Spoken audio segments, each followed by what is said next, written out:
우리는 지난 시간에 예배 중의 찬송의 의미에 대해서 살펴봤습니다. 여러분, 누가 찬송을 할 수 있습니까? 누가 하나님께 찬양을 할 수 있다고 지난 시간에 살펴봤죠?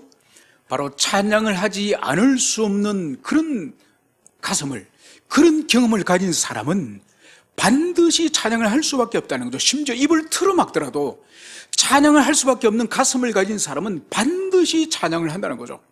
그래서 찬양은 찬양하기 전에 먼저 찬양에 관한 그 진리의 경험이 있는 사람, 그것이 하나님의 창조면 창조, 하나님의 구속이면 구속, 우리를 보살피고 우리를 지키시고 함께 해주시는 하나님의 섭리면 섭리, 그 진리를 경험한 사람은 반드시 창조를 찬양하고 하나님의 구속을 찬양하고 우리 주님의 십자가를 찬양하고 우리 주님의 공급하심을 찬양할 수밖에 없다는 것을 우리가 지난 시간에 살펴봤습니다. 여러분, 오늘은 우리가 예배 시간 가운데에 하나님께 드림, 이 헌금에 관해서 오늘 우리가 살펴보도록 하겠습니다. 여러분, 이 문제를 다루기 전에 우리가 먼저 무엇보다도 근본적인, 하나님과 우리가의 근본적인 문제를 다룸이 필요합니다. 여러분, 이 가끔씩 보면은 이 교회에서 오늘날 세미나나 설교 주제 가운데서 헌금에 대한 설교와 세미나를 하는 것을 종종 봅니다. 그런 흐름을 가만히 보면은 공통점이 있습니다. 11조 하지 않는 것이 복음시대에 옳은 것이다. 오늘날 헌금은 가급적 안 하도록 하는 것이 교회가 바르게 가르치는 거다. 그것은 자기 마음대로 하고 싶은 사람 하고 하기 싫은 사람은 안 하는 것이 그것이 복음이다. 여러분, 이것이 오늘날 추세예요. 오늘날 추세는 11조 이제 끝났다. 헌금은 당신들 하고 싶은 대로 하고 하기 싫으면 하지 말라. 여러분, 이것이 오늘날 교회 안에 인본주의, 세속주의가 들어온 것이 가장 치명적으로 위협하는 것이 헌금의 문제예요. 여러분, 오늘은 우리가 이 예배 중에 이 중요한 순서 중에 하나인 이 헌금의 문제를 인간의 생각이나 사람의 생각이나 세상의 논리가 아닌 하나님이 뭐라고 말씀하셨는지 하나님의 말씀 성경에 근거해서 우리가 그 진리를 추적해 보고자 합니다. 여러분, 창세기 1장에서는 하나님과 인간과의 관계를 몇 가지를 말씀하셨습니다. 그 가운데 무엇보다도 하나님은 창조주이시고 우리는 하나님의 피조물인 것을 이 창세기 1장에서는 출발부터 명백하게 그것을 진술하고 있습니다. 그래서 하나님은 모든 만물을 지으신 창조주이시기 때문에 이 만물의 주인, 주권자, 그분은 만물을 통치하시는 왕이심을 성경이 명백하게 말씀하고 있습니다. 그래서 모든 만물은 그분의 주재권 안에 다 순복해야 되고 순종해야 되는 존재죠. 특히 우리 인간은 더하죠, 그죠? 우리 인간은 다른 만물과 달리 하나님의 형상으로 지으셨고 하나님과 사귐과 교제가 있도록 하고 하나님의 뜻을 분별할 수 있는 유일한 존재가 우리 사람이지 않습니까? 그죠? 그래서 우리 사람은 다른 만물과 달리 하나님과 관계 안에서만 존재의 의미가 있는 거예요. 그래서 우리 인간은 하나님의 뜻을 깨달아서 그분을 사랑하고 그분을 두려워하고 그분을 의존하고 그분께 순종하는 이것이 사람의 가치와 사람의 조직 목적이에요. 그래서 여러분, 인간이 하나님을 사랑하지도 않고 경외하지도 않고 의존하지도 않고 순종하지 않으면 여러분, 사람은 짐승과 차이가 없습니다. 단지 옷을 입고 살고 개들은 마당을 뛰어다니지만은 인간은 골프장을 뛰어다니고 개들은 떨어지는 거 주워 먹지만은 인간은 냉장고에 있는 거 끄집어 먹고, 여러분, 그 차이예요. 여러분, 인간은 인간을 지으신 창조 목적에 부합하지 않으면은 세상에 있는 미물의 짐승과 차이가 없다니까요. 그래서 하나님께서 이 창세기 1장에서 만물을 우리 인간에게 모두 위임하지 않았습니까? 여러분, 창세기 1장에서 우리 인간이 모든 만물과 본질적으로 차이나는 것이 바로 뭔가 하니까 하나님의 형상성이기 때문에 만물의 관리자, 만물의 청지기, 하나님의 대리인, 여러분, 이것이 하나님이 인간에게 맡기신 영광스러운 지혜예요. 여러분, 그래서 이 세상의 모든 만물은 첫 번째로 하나님의 소유이지 인간의 소유는 전혀 없다는 겁니다. 단 인간은 하나님이 맡겨주신 것에 대해서 관리자로서 돌보는 그런 신분이라는 것이 이것이 창세기 1장에서부터 말씀을 하고 있습니다. 여러분, 왜 이것을 말씀을 드리는 거 하니까 이 정신이 만물은 하나님의 소유요, 그리고 인간은 하나님의 소유를 관리하는 관리자에 불과하다는 이 사상이 창세기부터 하나님의 백성들에게 드러나기 시작합니다. 여러분, 창세기 14장 20절에 가면은 아브라함이 조카 롯이 전쟁의 포로로 끌려갑니다. 그래서 자기 집에 기르던 종들을 데려가서 그 적을 격파하고 조카와 그리고 빼앗아간 모든 노획물들 다 찾아서 아브라함이 돌아오는 이야기가 나오는 거예요. 그래서 창세기 14장에서 아브라함이 전쟁에서 이기고 돌아올 때에 여기에 소돔 왕과 함께 살렘 왕 이 멜기스다이라는 이 인물이 이 아브라함을 마중 나와요. 그래서 떡과 포도주를 이제 아브라함에게 주면서 이제 축복을 해줍니다. 바로 여기에 대해서 아브라함이 어떻게 하느냐, 전쟁의 노획물 10분의 1을 이 살렘 왕 멜기세덱에게 이것을 드리는 것이 나옵니다. 여러분, 이 멜기세덱은 출처를 알 수 없는 사람이에요. 이 사람에 대해서는 성경이 많이 진술하지 않습니다. 그래서 이 멜기세덱은 구약의 신약의 사람으로 오신 그리스도, 그분의 예표로서의 살렘 왕이다. 그래서 아브라함이 사람으로 태어나시기 이전에 우리 예수님, 성육신하기 이전에 예수님 그 모형인 살렘 왕에게 자기 소유의 10분의 1을 바치는 이 장면을 통해서 이것이 11조의 근원이다, 이것을 말씀하고 있습니다. 그리고 여러분, 창세기 28장에 가면은 이 야곱과 에서의 이야기가 나옵니다. 이 28장에 가면은 하나님이 분명히 먼저 태어난 형 에서가 아닌 둘째로 태어난 동생 야곱에게 장자권을 하나님이 주신다고 말씀하셨어요. 하나님이 약속하셨는데 이것을 기다리지 못해서 그 야곱과 에서를 낳은 리브가라고 하는 이 엄마가 믿음이 없어서 야곱을 꼬드기지 않습니까? 지금 너가 아버지가 장자권을 너 형 에서에게 주려고 하는데 이거 빼앗기면 안 된다. 너 어서 가서 네 몸에 염소털을 붙이고 너 형체를 분장을 해라. 그러면서 어머니는 집에 있는 짐승을 잡아가지고 이제 남편에게 요리를 해 먹이면서 이 동생을 형으로 분장을 해가지고 장자권을 받죠. 이 사실을 나중에 알고 이 형이 에서가 동생을 때려 죽이려고 하지 않습니까? 그래서 이 야곱이 도망을 칩니다. 야반도주를 하다가 베델이라는 곳에서 밤에 잠을 자다가 그날 밤에 꿈을 꿉니다. 그래서 도망을 치다 그 광야, 베델이라는 광야에서 잠을 노숙을 하다가 꿈에서 하나님을 만나지 않습니까? 그래서 하나님이 하늘에서 이 천사들을 이 사다리로 오르락내리락 하면서 바로 자기와 함께 있다는 것을 이 야곱이 경험하는 거죠. 그래서 잠에서 깨어난 이 야곱이 어떻게 서원을 하나님과 약속을 합니까? 하나님께서 나를 무사하게 아버지 집으로 돌아오게 하시면 나의 모든 소유의 11조를 10분의 1을 하나님께 바치겠습니다. 이 서원을 하는 거예요. 여러분, 그래서 모세 율법 레위기에 율법적으로는 레위기의 11조가 이제 법정적으로 명시됐다고 한다면 그 이전에 이미 하나님 백성들에게 있어서는 이 11조 정신이 바로 아브라함에게 있어서 그리고 야곱에게 있어서 이미 그들의 마음속에 이미 11조 정신이 있었다는 것을 보여주는 거예요.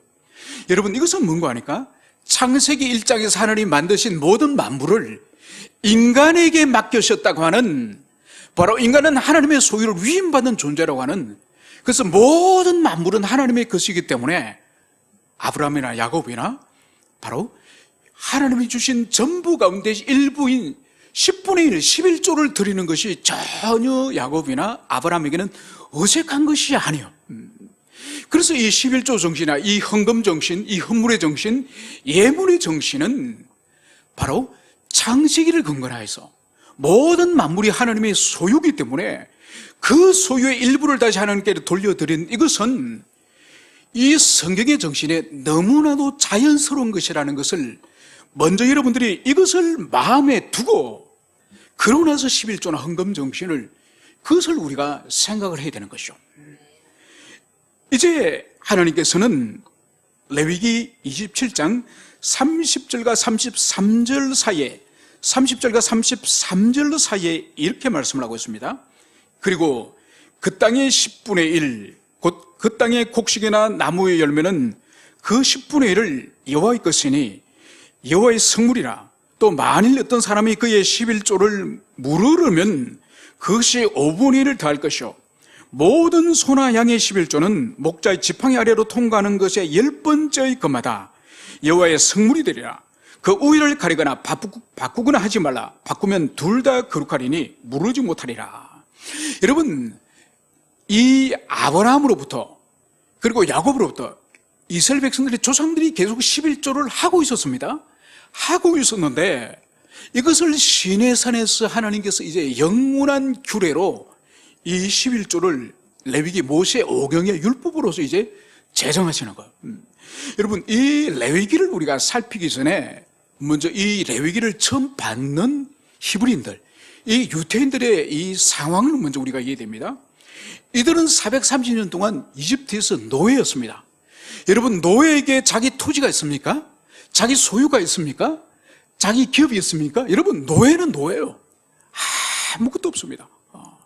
여러분, 그런 노예 430년과 광야 40년의 그 세월을 끝내고 하나님이 그 땅으로 들어가게 하지 않으셨습니까? 그래서 그들에게 하나님이 엄청난 기업을, 땅을 지파별로, 집안별로, 가정별로 다 고루고루 분배해 주셨습니다. 그리고 더 나아가서 그들이 심지 않는 과수원의 모든 과일을 먹게 해주셨고, 그들이 짓지 않는 집들을 하나님이 다 가난한 원주민들이 살던 그 집을 다 무료로 주셨습니다. 그리고 그들이 그 오아시스를 파지 않았는데 그 오아시스 샘물도 하나님이 다 주신 거예요. 여러분, 아무것도 가진 것이 없는 그들 향해서 하나님이 주시고 나서, 누리고 나서 그 가운데에 곡식과 나무 열매의 10분의 1을 나에게 돌려라. 그리고 너희들이 소를 키우고 양을 키우고 염소를 키우면은 그 새끼들 첫 번째부터 10번째 해야하면서 10번째 되는 짐승은 바로 하나님께 바칠 11조다. 하나님이 구체적으로 땅의 소산인 곡식이나 과일은 그 생산되는 양의 10분의 1 드리면 되고, 짐승은 10번째 거를 바치면 되는 거예요. 그런데 오늘 여기서 한 가지 주님이 경고를 하시죠. 바로 11조를 물으려면 5분의 1을 더해야 된다. 여러분, 과일을 만약 10바구니를 땄습니다. 그리고 10바구니 한 바구니를 하나님께 드리려고 10분의 1을 구분한 거예요. 그런데 보니까 이게 너무 탐이나 내가 먹고 싶어. 여러분, 인간의 욕심에 그럴 수 있지 않습니까? 그래서 다른 거 조금 떨어지는 거라고 물으려고 하는 거예요. 그때는 5분의 1을 더해서 하나님께 드리도록 하는 거예요. 페널티가 붙는 거예요. 여러분, 짐승은 더합니다. 짐승은 정확하게 10번째 딱 짐승은 하나님께 드려야 돼요. 그런데 만약 오늘 분명히 말씀하고 있지 않습니까? 짐승에 대해서는 우열을 가리거나 바꾸지 말라. 바꾸면 둘 다 거룩한 가리니 무르지 못하리라. 여러분, 10번째를 딱 찍었는데 이 10번째 이 짐승이 너무 토실토실하고 살이 찐 거야. 이거는 딱 우리 가족이 다음 추석에 잡아먹고 싶어. 그리고 이걸 바치기 너무 아까운 거야. 그래서 에이, 9번째를 하자. 여러분, 이렇게 무르거나 번복을 하면 어떻게 된다고요? 이 둘 다 하나님께 바쳐야 돼요. 여러분, 인간의 탐욕을 주님께서 아시기 때문에 하나님께서 원래 지정하신 10번째 것을 10번째 거는 드리라는 거예요. 다른 거 바꾸지 말라는 거예요. 여러분, 이것이 하나님께서 이 레위기에서 율법을 통해서 첫 번째로 지정하신 이 11조의 이제 성문법인 것을 여기서 볼 수가 있습니다. 여러분, 이것은 무엇인고 하니까 이 10분의 1을 하나님께 드리고자 하는 이 정신은 여러분, 10가지 중에 한 가지가 하나님께 바치는 하나님의 소유라는 것이 아니에요. 많은 사람들이 오해를 하는데 11조는 하나님의 것이다, 그러면 10분의 9는 내 것이다, 아니에요. 여러분, 10개를 모두 하나님이 주신 거라니까요. 10개를 모두 하나님이 주신 것인데 11조를 바친다는 의미는 하나님, 이 전부가 하나님의 것입니다. 전부가 하나님의 것이지만은 하나님의 계명에 따라서, 말씀에 따라서 제가 10분의 1을 드립니다. 여러분들이 10분의 1 드리는 것은 전부가 하나님의 것이라는 고백이, 신앙 고백이 이 11조 안에 있는 거예요. 그래서 여러분, 헌금 생활을 가볍게 여기나 우습게 여기면 안 됩니다. 그래서 어떤 교회는, 아니 어떻게 예배 시간에 저는 헌금 바구니를 막 사람들 앞에 돌리고 바구니를 사람들 앞에 내밀고 마치 돈을 내놔라, 헌금을 내놔라, 마치 수금하듯이 일수 찍듯이, 너무 그 천박한 거다.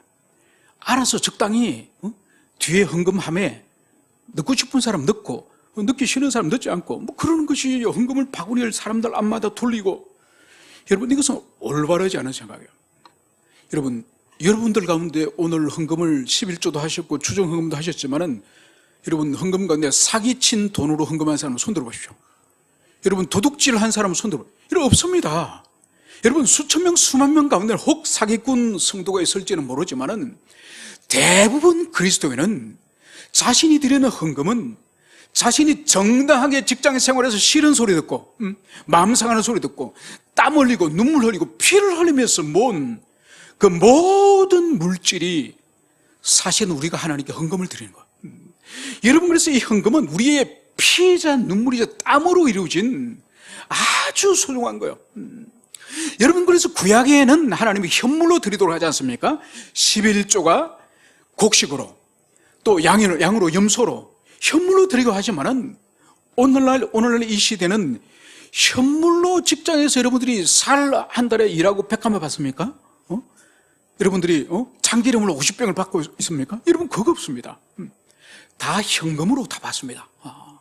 여러분, 그렇기 때문에 우리가 드리는 헌금은 이것이 정당하다고 한다면은 우리의 땀이요 피요 눈물인 가장 고귀한 구약시대의 양이나 짐승이나 아니면은 밀과 보리보다 하등에 열등하지 않는 매우 귀한 예물이라는 것을, 이것을 가슴에 새기시길 바랍니다. 여러분, 그래서 교회에서, 강당에서 여러분 헌금에 대해서 설교하는 것이 잘못된 것이 아니에요. 여러분, 문제는 목회자나 교회가 성도들의 헌금과 성도들의 주머니를 노리는 설교를 한다면 이거 잘못된 거예요. 그리고 성도들 또한 헌금을 하면서 내가 이렇게 많이 하는데 우리 목사님은 알아줘야 되겠지, 성도들은 알아야 되겠지, 나만큼의 헌금 많이 하는 우리 성도들이 우리 교회에 과연 있을까? 여러분, 하나님이 주신 것을 하나님께 바쳐드리는 것이 아니라 사람의 눈을 의식해서 사람의 눈치를 봐서 드리면 이건 다 올바른 헌금이 아니에요. 그러나 교회도, 강단도 성경에 건강한 올바른 헌금관을, 물질관을 가르쳐야 되고, 그리고 성도들도 성경이 말하는 올바른 헌금관, 즉 물질관을 바르게 가지고 바르게 주님께 올려드린 이 일은, 이것은 바른 것이고 마땅히 해야 될 것임을, 이것을 여러분들이 가슴에 새기시길 바랍니다. 이제 그러면서 이제 신명기에서는 이렇게 말씀을 하고 있습니다. 신명기 16장 16절과 17절에는 너희 가운데 모든 남자는 1년에 3번 곧 무교절과 칠칠절과 초막절에 내 하나님 여호와께 택하신 곳에서 여호와를 배웁되 빈손으로 여호와를 배우지 말고 각 사람이 내 하나님 여호와께서 주신 복을 따라 그 힘대로 드릴지니라. 여러분, 오늘 신명기 16장에서는 이스라엘의 모든 이 남자들은 1년에 세 차례 이제 하나님이 지정하신 택하신 곳 어딜까요? 성막에 있는 실로 성막에 있는 곳이거나 이후에 나중에 예루살렘 성전을 말합니다. 반드시 하나님이 지정하신 그 예배 처소를 1년에 세 차례 찾아가라는 거죠. 그 세 차례가 언젠가요? 무교절. 이 무교절은 바로 유월절과 이어지는 것이 무교절이죠. 유월절을 말하는 거예요. 그리고 이스라엘 백성들이 430년간을 노예로 살다가 하나님의 은총으로 자유와 해방을 맞이하고 그들이 드디어 가나안 땅으로 들어갈 수 있도록 탈출한 그날이 바로 유월절, 이 무교절이죠. 그래서 이 날을 첫 번째 지키고, 두 번째는 뭐라고 되어 있습니까? 칠칠절. 여러분, 이 칠칠절은 오순절의 다른 말이에요. 이 첫 번째 칠칠절, 첫 번째 오순절을 이스라엘 백성들이 어디서 지키죠? 시내산에서 지킵니다. 시내산에서. 그래서 이집트로부터 나온 지 50일 되는 날에 이제 모세가 이제 하나님께 부름을 받고 시내산에 올라가지 않습니까? 그때 시내산에서 무슨 일이 있습니까? 바로 하나님과 언약을 맺고 나서 언약 백성에 합당한 삶의 규범, 즉 율법을 하늘로부터 모세가 받아서 내려오는 날이 이 7.7절 오순절이에요. 그래서 하나님과 언약을 맺고 언약 맺은 백성들이 합당한 율법을 지켜야 된다고 율법을 받아온 날이 바로 이 7.7절 오순절이에요. 그래서 하늘로부터 말씀이 내려온 날, 말씀을 받은 날이 이 7.7절이죠. 그리고 세 번째의 이 초막절은 무슨 날입니까? 이 초막절은 광야 이스라엘 백성들이 40년간을 그 광야에서 그들이 방랑을 하면서 하나님의 한 번도 굶긴 적이 있었습니까? 한 번도 굶긴 적 없습니다. 항상 주님께서 만나로 먹이시고 그들에게 또 메추라기로 고기를 먹이시고 목이 마르다고 반석에 물을 또 주시고 그들의 옷과 신발을 주시고 40년간 광야에서 모든 필요한 걸 다 채워주셨습니다. 바로 그것을 기억하는 날이 초막절이죠. 그래서 이 세 절기, 1년의 이 세 절기는 이스라엘 백성의 출애굽 가운데의 해방의 날과 하나님과 언약과 하나님의 말씀이 내려온 날과 그리고 40년간 공급해 주시고 채워주시는 하나님의 공급해 주신 은총을 기억하는 이 날이 바로 이 세 절기인 거죠. 바로 이 세 절기를 반드시 지키되 이제 하나님께 나올 때에 어떻게 나오라는 것입니까? 빈손으로 나오지 말고 바로 이제 하나님께서 각 사람에게 주신 복을 따라 그 힘대로 드릴지라. 여러분, 모든 사람들에게 하나님께서 복을 주십니다. 가정별로, 개인별로.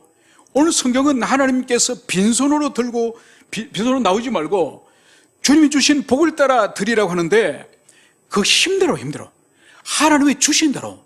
그래서 많이 받은 사람은 많이 돌려드리고 하나님께로 적게 복을 받은 사람은 적게 드리고. 여러분, 가장 이 정확한 이 원리가 바로 11조. 여러분, 하나님께서는 구약시대나 지금이나 정액제로 한 사람 앞에 1년에 100만 원씩 1000만 원씩 헌금하라 그렇게 하는 말씀하지 않습니다. 정률제요. 받은 복에 대한 프로테지. 하나님은 그걸 원하는 거예요. 그래서 주님께서 많이 받은 사람에게는 많은 하나님께 예물을 드리도록 하고 적게 받은 사람은 적게 드리고. 여러분, 어떤 사람은 이렇게 말하면은 제가 예전에 사업하는 어떤 장로님에게 들은 말이에요. 목사님은 사업을 안 해봐서 모릅니다. 목사님은 월급 300만 원 받아보세요. 30만 원 드리는 거 어렵지 않습니다. 저는요, 한 달에 수고 많은 돈이 3억입니다. 목사님 3천만 원 헌금 드린 게 쉽습니까? 여러분, 그분은 하나는 알고 둘은 모르는 거죠. 2억 7천을 하나님이 주시지 않습니까? 하나님이 2억 7천을 자기가 임의로 사용해라고 2억 7천을 주시는 것을 생각하지 않고 3천만 원을 하나님이 드리는 것이 아깝다고 생각하는 거예요. 얼마나 힘이 어리석습니까? 만약 어떤 사람이 기업이 1년에 1,000억의 매출이 있다 칩시다, 그죠? 그 사람은 100억을 주님께 드립니다, 그죠? 여러분, 900억을 하나님이 그 사람에게 복을 주시는 거예요. 그 사람이 임의로 사용되는 거예요. 그래서 적은 사람의 소득을 가지고 11조 30만 원 드린 거는 전혀 어려운 것이 아니에요. 한 달에 11조 100만 원 드리려고 해보세요. 1000만 원 드리려고 보세요. 얼마나 힘든지 모릅니다. 900만 원 소득을 얻고 9천만 원 소득을 얻는데 그거는 생각하지 않고 하나님께 드리는 것을 벌벌 떨면서 인색하게. 여러분, 그것이 바로 신앙이 믿음이 없는 거. 여러분, 그래서 여기서 우리가 볼 수 있는 것이 하나님이 왜 당신을 보러, 당신을 만나러 이 예루살렘 성전에 나오는 이 하나님 백성들에게 왜 빈손으로 오지 말고 받은 은혜만큼 하나님께 그 예물을 드리라고 하셨을까? 하나님은 영이세요. 하나님은 육체가 없습니다. 여러분, 하나님이 소고기를 구워 드십니까? 하나님이 양고기와 염소고기를 구워 드시는 분입니까? 하나님이 포도주를 마시는 분입니까? 하나님이 올리브기름을 마시는 분 아니에요. 그런데 왜 하나님이 양과 소와 이 염소의 짐승을 바치라 말씀하시고, 왜 올리브기름과 포도주를 바치라 그러고 곡식을 바치라 그럴까요? 하나님이 드시기 위해서 안 해요. 여러분, 하나님이 이 예물을, 빈손 나오지 예물을 바치러 하는 것은 하나님을 위한 것이 아니라 여러분을 위하여, 우리를 위한 것임을, 이것을 여러분 반드시 기억을 하셔야 됩니다. 왜냐? 잠시 전에도 말씀드렸다시피 바로 11조를 바치는 정신과 이 세 절기 가운데 예물을 바치는 정신은 동일한 거예요. 바로 뭔가 하니까 11조 정신이 이 모든 것을 하나님이 주셨습니다.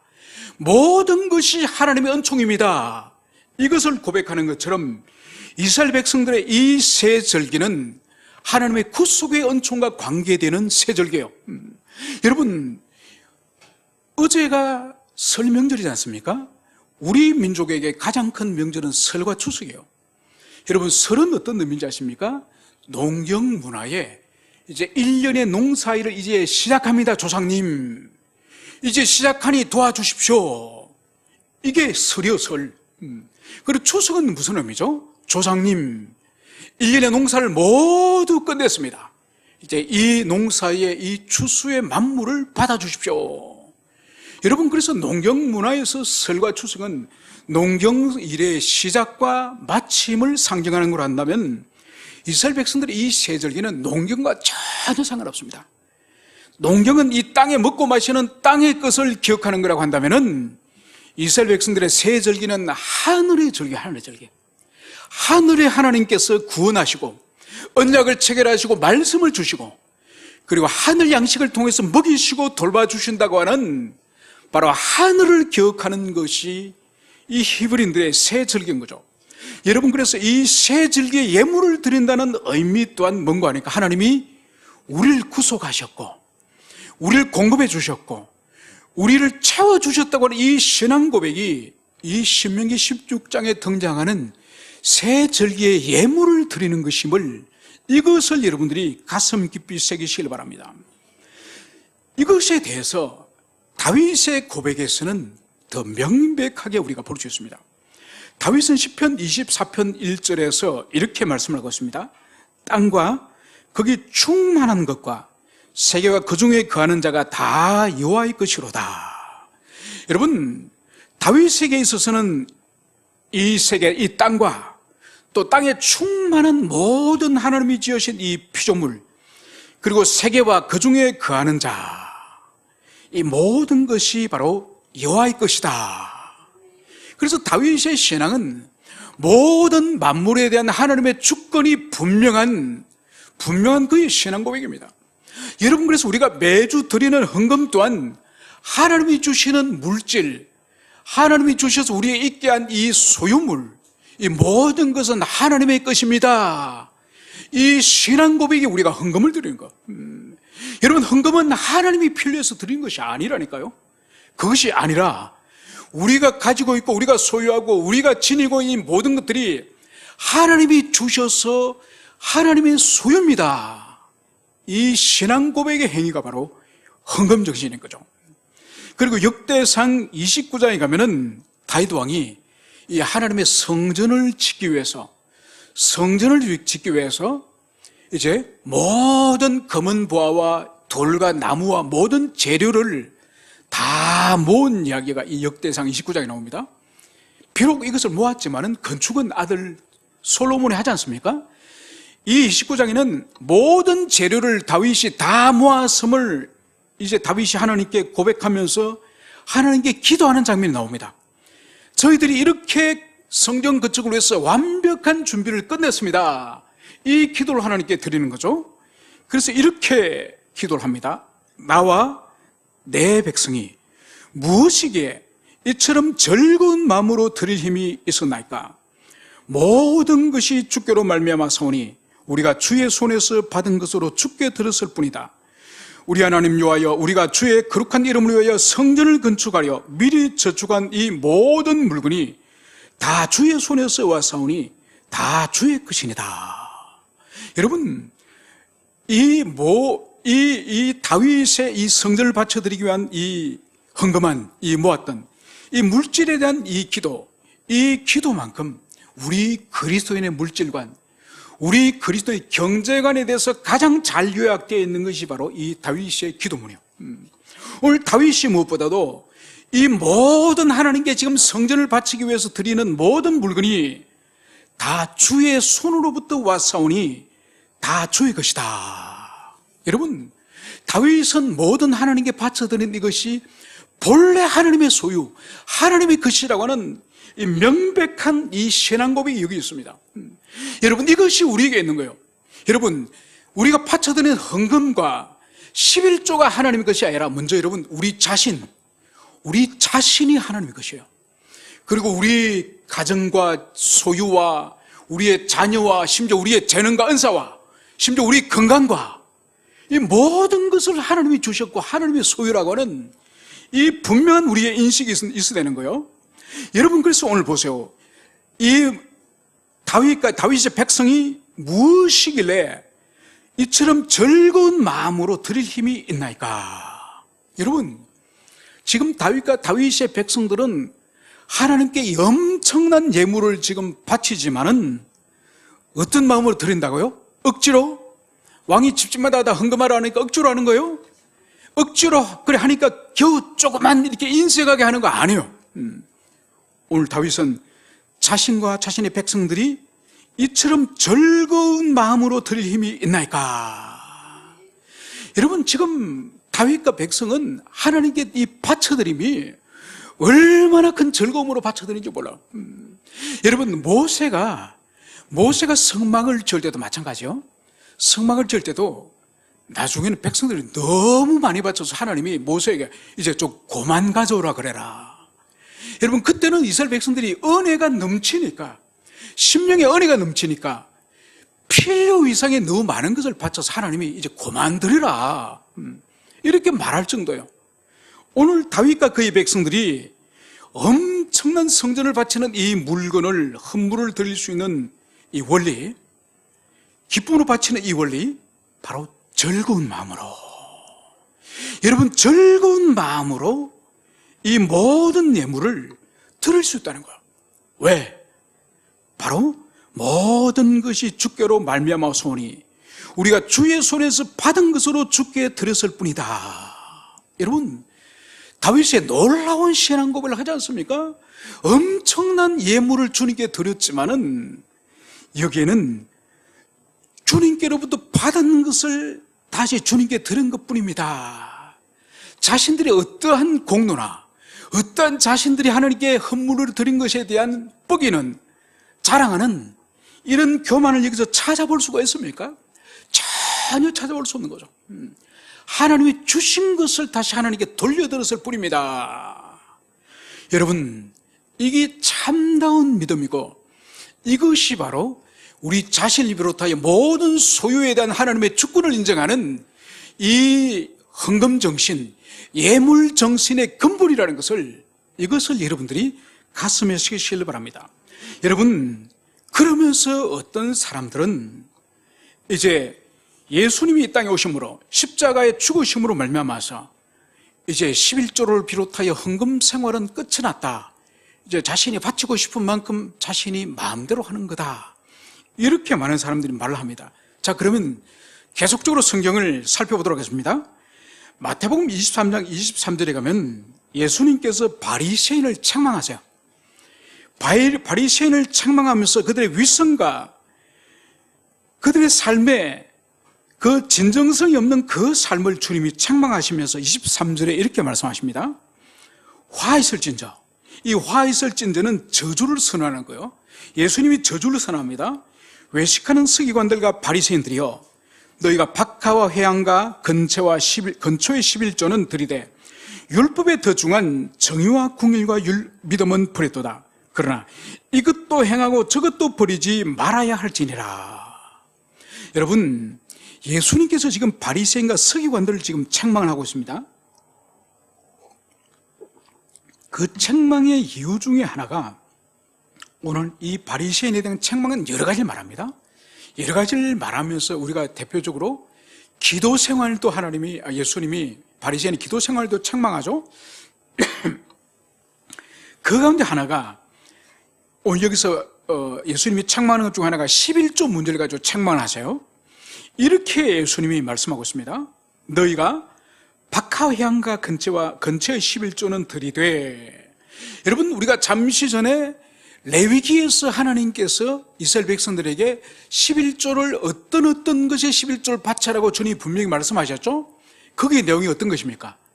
바로 땅의 소산, 즉 밀이나 보리, 그리고 나무의 소산, 포도라든지 올리브라든지 무화과라든지 이런 것의 소산, 그리고 짐승들, 가축들, 이것에 대한 11조를 율법으로 정해져 있다니까요. 이거는 반드시 지켜야 될 법이라니까요. 그런데 오늘 예수님이 말씀하시는 바리새인 11조를 뭘 예를 들고 있죠?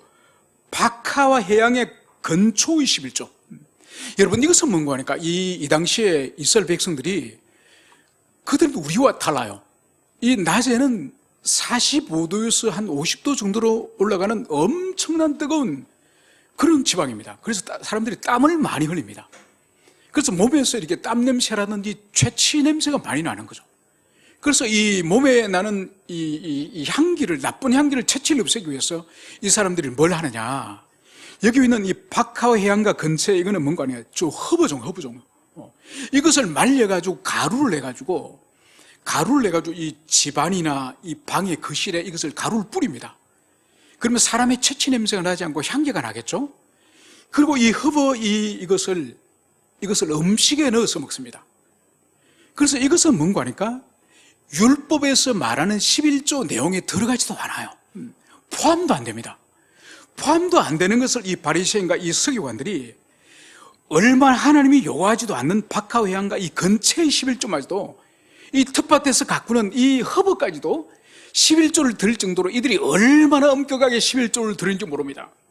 그런데 문제는 예수님이 책망하는 것은 이 11조보다 훨씬 중요한 율법의 정신인 정의와 궁율과 믿음. 여러분, 율법의 정신이라 말씀할 수 있는 정의와 믿음과 이 정의, 궁율, 이것은 안 지키는 거예요. 이것은 안 지키면서 하나님이 요구하지도 않은 근처와 박하와 이런 이 채소, 이 사소한 것은 이것은 중요시하여 드리는 거죠.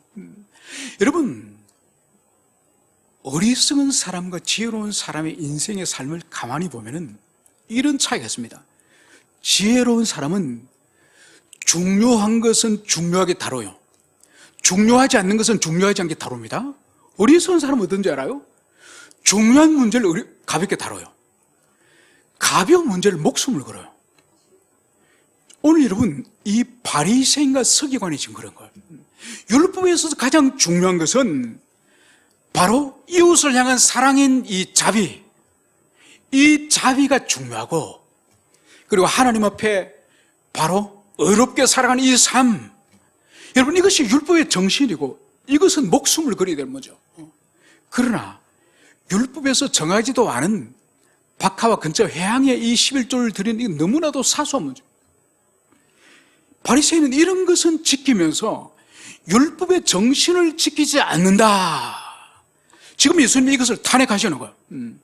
그러면서 11조와 관계에서는 그 뒤가 중요합니다. 그러나 이것도 행하고 저것도 버리지 말아야 할지라. 여러분, 예수님의 말씀은 뭔가요? 11조도 너희들이 지키고, 그리고 율법의 정신, 근본인 정의와 궁율과 믿음, 이것도 너희들이 지켜라. 그러면서 예수님이 여기서 무게중심을 두는 것은 두 개 중에 어디일까요? 11조가 아니에요. 11조도 당연히 지켜야 되지만은 율법의 근본 정신인 정의와 궁율과 이 믿음, 여기에 목숨을 걸어라. 이것이 문맥의 의미예요.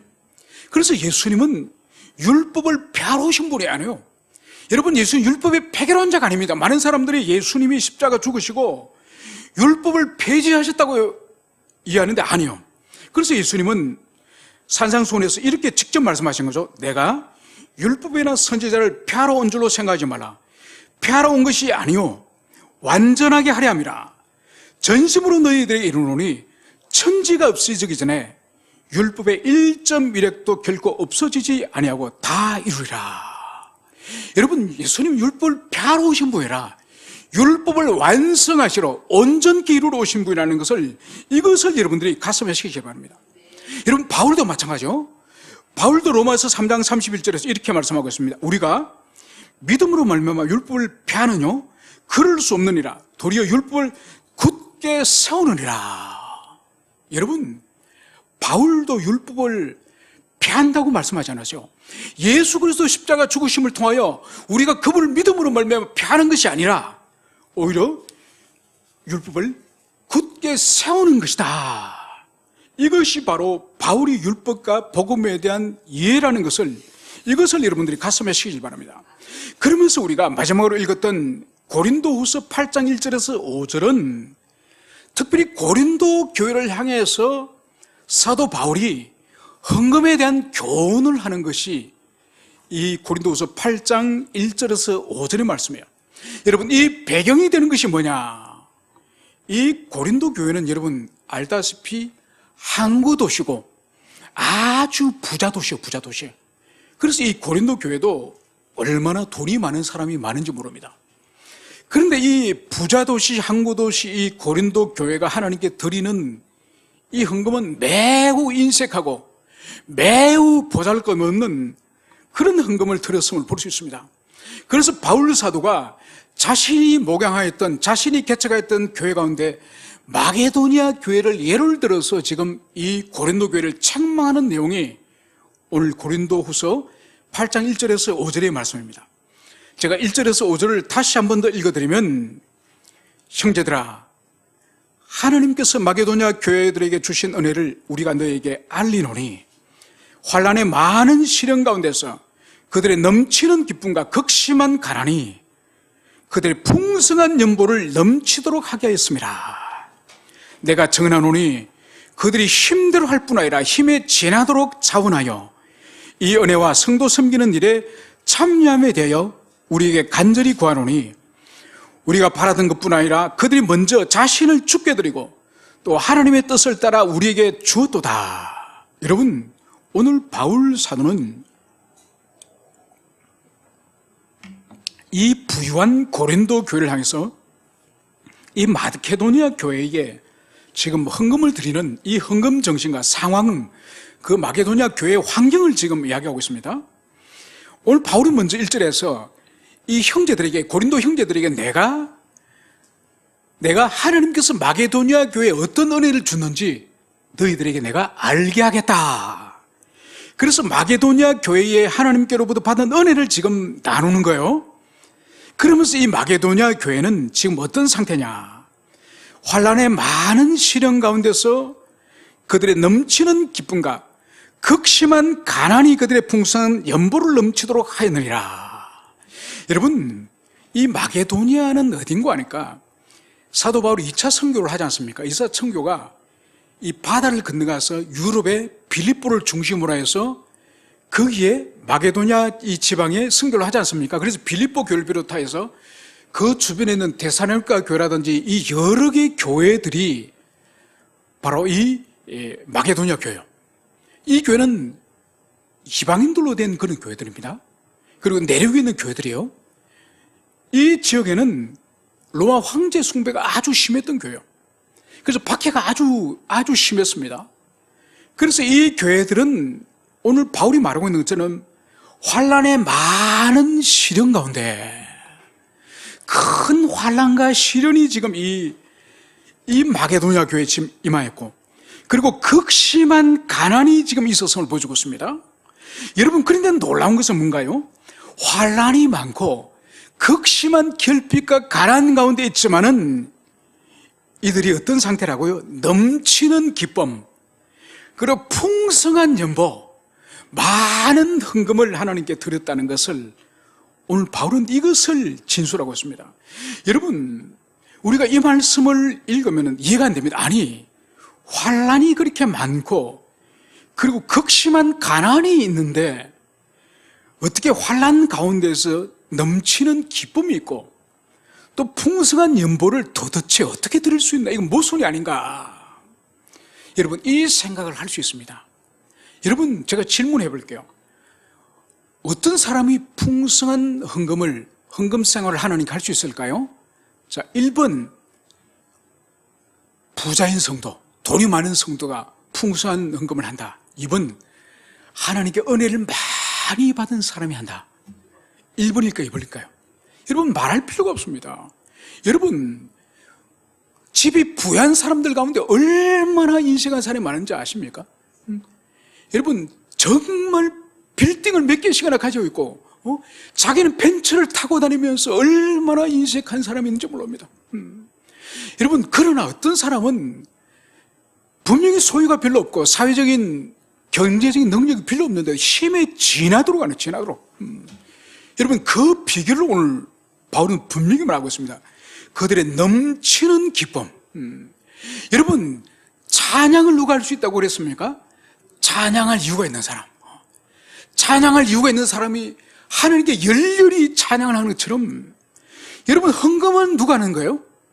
헌금할 이유가 있는 사람, 하나님께 연보할 이유가 있는 사람이 아낌없이 주님께 드린다는 것을 오늘 바울이 여기서 말씀을 하고 있습니다.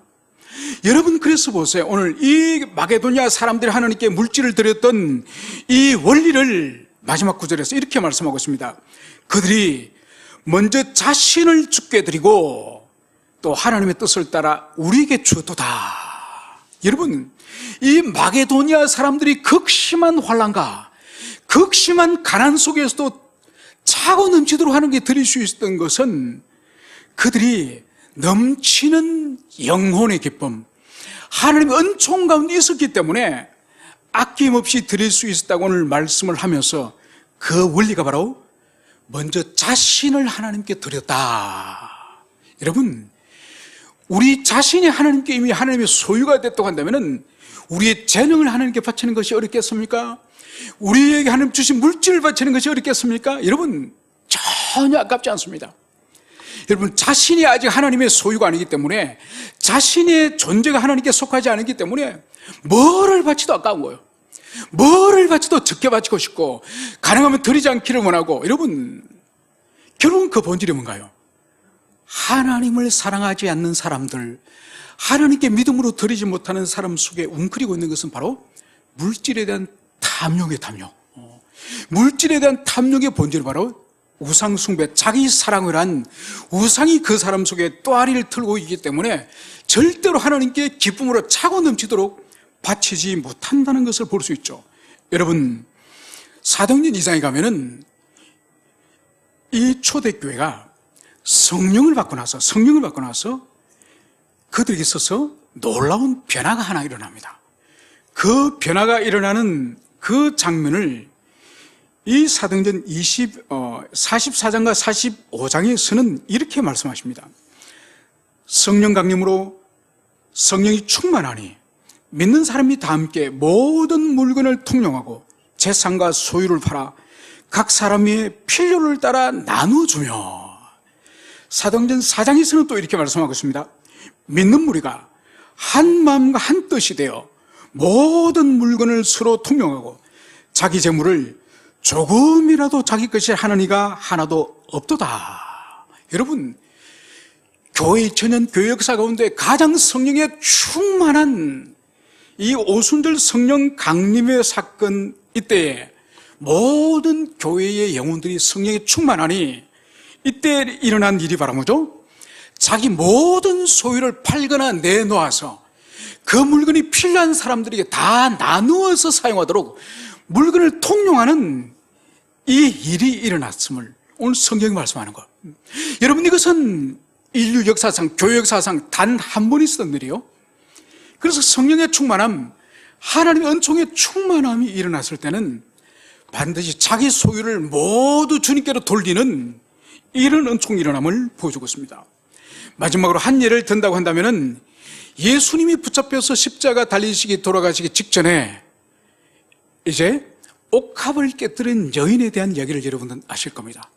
여러분, 그 여인은 성경은 죄인이라 말하고 있습니다. 그리고 그 여인이 평생을 모은 이 옥합, 오늘날로 치면은 약 300데나리오니까 2년 연봉에 해당되는 엄청난 고가의 옥합을 가지고 와서 그것을 깨뜨려서 우리 주님 발을 씻기는 그 일에 사용합니다. 여러분, 이 일에 대해서 제자들은 그 여인을 비난하죠. 저것을 팔아서 가난한 자들에게 다 구제하고 나누어주면 정말 좋겠는데, 그때 주님이 책망하시죠. 가난한 사람은 세상 끝날 때까지 너희들과 항상 함께 있을 것이다. 그러나 나는 너희와 함께 있지 않다. 저 여인은 오늘 옥합을 깨뜨려서 나의 장례식을 준비한 것이다.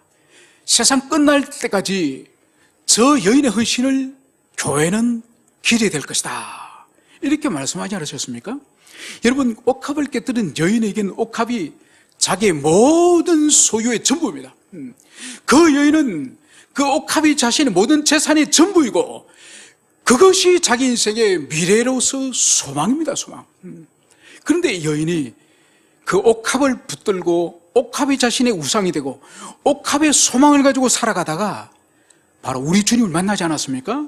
세상의 모든 사람은 자기를 멸시하고 자기를 죄인으로 취급하였지만 우리 주님은 이 여인을 인격적으로 대우하고 이 여인을 사랑해 줬습니다. 이제 이 여인은 우리 주님의 사랑을 받고 나니까 인생의 방향이 달라진 거죠. 인생의 목적이 달라졌습니다. 그래서 어떻게 했습니까? 그 소중히 여기던 옥합을 이제는 과감히 깨뜨려서 주님의 몸을 씻기는데 여기에 사용되었음을 볼 수 있습니다. 여러분, 예배 시간 가운데 순서 가운데 헌금을 드리는 이것은 우리의 눈물과 우리의 땀과 우리의 피를 하나님께로 올려드리는 정당한 예배의 순서입니다. 이것은 정말 고귀한 것을 주님께로 헌물로 드리는 귀한 것이며, 그리고 그 정신은 하나님, 우리는 이 세상에 돈으로 사는 사람이 아닙니다. 우리는 물질로 사는 사람이 아닙니다. 우리는 하나님의 은혜로 사는 사람입니다. 이 신앙 고백의 행위가 바로 예배 시간 가운데 헌금을 드리는 이 순서라는 것을 여러분들이 가슴에 새기며 여러분들이 하나님의 말씀 성경을 따라서 헌금 생활을 예배 가운데 잘 하시는 여러분 되시길 축원합니다. 함께 우리 기도하시겠습니다.